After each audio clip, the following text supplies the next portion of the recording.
Thank you. We sure do receive a lot of fascinating questions from our listeners. Today, my wife Ruth and I are going to answer some of them. Ruth, what's our first question today? Norman, here's a letter from a housewife down in Maine. She writes, Dr. Peale, I have been married for 25 years. We have 3 lovely children. All our time has been spent trying to educate them and raise them properly. Now my husband has begun to see someone else, and he says he doesn't care for me anymore. Should people in my situation separate after the children have left? Any marriage, no matter how tattered it may seem to be, is always worth trying to save. Now, it's clear to me that you have worked hard for your children.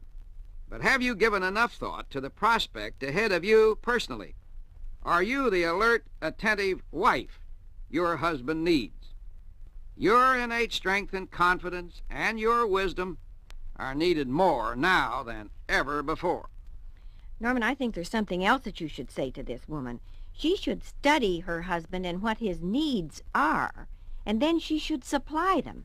She's been living with him for 25 years, but she hasn't given him right now what he needs. She should pay less attention to the children for a while, and she can really save this marriage if she'll work on it. I go along with you on that, Ruth. Now, we'll give you the next letter, Norman, after this message.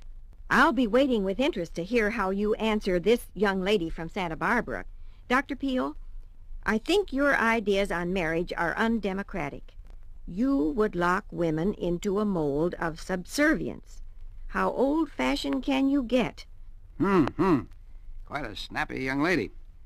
And I notice that you're still single from your signature, which, of course, qualifies you, doesn't it, as a supreme authority on matrimony. Well, I guess I must confess to being a bit old hat in my ideas on marriage. However, I must plead innocent to your charge of locking wives into any kind of mold. When you've been married as long as I have, you wouldn't think of trying that. To my thinking, marriage is a partnership. It's a shared responsibility. It's being members of a team, you might say. From the language you use, I gather you view marriage as a kind of a political affair where the object is to seize and hold power. You know something? I just can't wait to hear from you when and if you ever do get married. Be sure and let me know how long you hold office. Well, our time is up. Certainly does go fast, doesn't it? Do you have a question you'd like to ask? If so, please write me. Dr. Norman Vincent Peale, care of this station.